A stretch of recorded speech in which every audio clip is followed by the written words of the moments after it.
చందమామ కథ యువరాణి బఠానీ గింజ. విదర్భ మహారాజులం గారికి ఒక కుమారుడు ఉన్నాడు. అతని పేరు జయంతుడు. అతడు చాలా అందగాడు.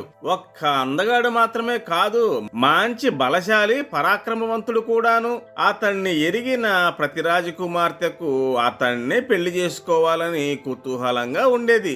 అందుచేత రోజు ఏదో ఒక దిశ నుంచి స్వయంవరానికి రావాల్సిందని జయంతుడికి ఆహ్వాన పత్రికలు వస్తూ ఉండేవి. అనేక మంది రాజులు తమ తమ కుమార్తెల ఛాయాచిత్రాలు పంపుతూ తనకు నచ్చింది లేంది రాయమని కోరుతూ ఉండేవారు. జయంతుడు స్వయంవరాలకు వెళ్లేవాడు. కాని పెళ్లి కూతుర్ని చూసేసి తనకు నచ్చకపోయిన పక్షంలో ఆమె పూలహారంతో తన వద్దకు రాకపూర్వమే మెల్లగా తప్పుకొని అవతలకు వెళ్లిపోయేవాడు. తన వద్దకు రోజు వచ్చే చిత్రాలను కూడా అతడు తోసిపుచ్చడమే జరిగేది. ఒక్కొక్క చిత్రమే చూసి పెదవి విరిచేసి పక్కన పెట్టేస్తూ ఉండేవాడు. కుమారుడికి ఏ పెళ్లి కూతురు నచ్చకపోవడం చూసేసరికి విదర్భ మహారాణి గారికి ఆందోళన కలిగింది. ఒకనాడు జయంతుడికి కబురు చేసి, కుమార జయంత, ఏ రాజకుమార్తెనో ఒక రాజకుమార్తెను ఎంచుకొని పెళ్లి చేసుకోవాలి. నువ్వు వివాహం చేసుకుని బిడ్డల్ని కంటే మనమల్ని మనవరాళ్ళని చూసుకుని మురిసిపోవాలని ఉంది. నాకు నా కోరిక తీర్చవా అన్నది. అందుకు జయంతుడు, నేనేం చేయను, నాకెవరు నచ్చట్లేదు. ఈ రాజకుమార్తెలంతా అసలైన రాజకుమార్తెలు కారేమో అన్నాడు. ఆ మాట విని మహారాణి, అసలైన రాజకుమార్తెలంటే ఎలా ఉంటారు నాయనా? నీ ఉద్దేశం ఏమిటో నాకు చెబితే అలాంటి వాళ్లను ఎలా అయినా వెతికి తెప్పించి పెళ్లి చేయిస్తాను అని చెప్పింది. జయంతుడు, అసలైన రాజకుమార్తె అంటే అతి సుకుమారి అన్నమాట.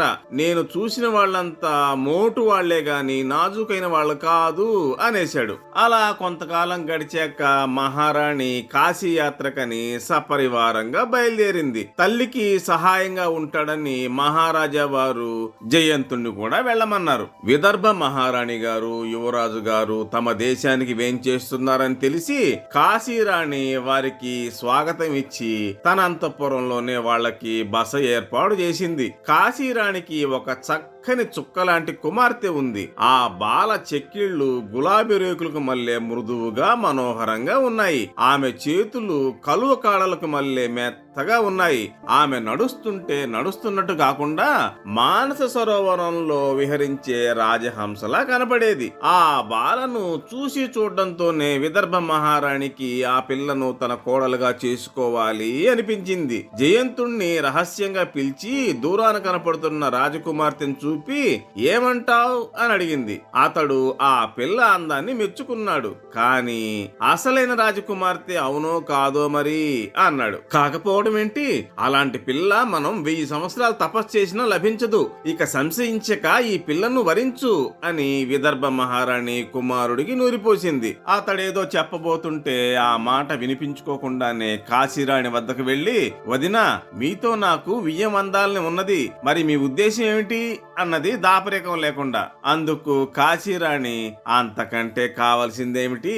కాని మా పిల్ల చాలా సుకుమారి. ఆ సంగతి కనిపెట్టి కంటికి రెప్పలాగా కాపాడుకోగల వరుడికే గాని పెళ్లి చేయడం ఇష్టం లేక పిల్లకు పెళ్లియుడు వచ్చిన మా వారు స్వయంవరం చాటించారు కాదు. అటువంటి వరుడెక్కడున్నాడో చారుల ద్వారా వాకబు చేయించి అలాంటి అల్లుడు లభిస్తేనే పెళ్లి చేద్దామనుకున్నారు అంది. విదర్భరాణి వెంటనే కుమారుడితో, నాయనా, నీవు ఎటువంటి భార్య కావాలని ఇన్నాళ్ళ నుంచి కోరుకుంటూ ఉన్నావో సరిగ్గా అటువంటి పెళ్లి కూతురే ఇప్పుడు లభించిందోయ్.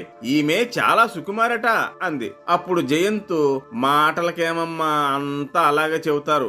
ఆమె సుకుమారి అవునో కాదో పరీక్ష చేసి గాని ఒక నిశ్చయానికి రావడానికి వీలు లేదు అన్నాడు. సరే అని రాణి పరీక్ష చేయడం ఎలాగా అని ఆలోచించడం మొదలుపెట్టింది. ఇంతలో సాయంత్రమైంది. 20 మంది పరిచారకులు తలా ఒక పరుపు పట్టుకొని రాజకుమార్తె శయన మందిరం వైపు వెడుతూ కంటపడ్డారు. విదర్భరాణి, ఏమర్రా, ఏకంగా ఇన్ని పరుపులు పట్టుకెళ్తున్నారు ఎందుకు అని వాళ్ళని అడిగింది. మా రాజకుమార్తె అతి సుకుమారి, 20 పరుపులు ఒకదానిపైన ఒకటి వేసి పడుకోబెడతాం, లేకపోతే ఆమెకు నిద్ర పట్టదు అన్నారు. విదర్భరాణి ఈ విడ్డూరమేమిటో చూడాలని వాళ్ళ వెంటే వెళ్ళింది. ఆ పరుపులు తీసుకుని వెళ్లే పరిచారికల్లో ఒకరితే బఠానీలు నములుతూ నడుస్తోంది.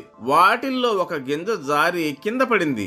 ఆ గింజను చూసేసరికి విదర్భరాణికి మెరుపు లాంటి ఆలోచన ఒకటి తట్టింది. ఎవరూ చూడకుండా ఆమె దానిని తీసుకుంది. పరిచారికులందరూ పట్టె మంచం మీద ఒకదాని మీద ఒకటి 20 పరుపులు వేసి వెళ్లిపోయారు. రాణి తాను తెచ్చిన ఆ బఠానీ గింజను అట్టడుగు పరుపు కింద పెట్టి ఏమీ ఎరగనట్టు బయటికి చక్కా వచ్చింది. తెల్లవారింది. విదర్భరాణి కాశీరాజకుమార్తెను చూడ్డానికని వెళ్ళింది. రాజకుమార్తె రాత్రి నిద్రలేని దానికి మళ్ళీ బద్ధకంగా కనిపించింది.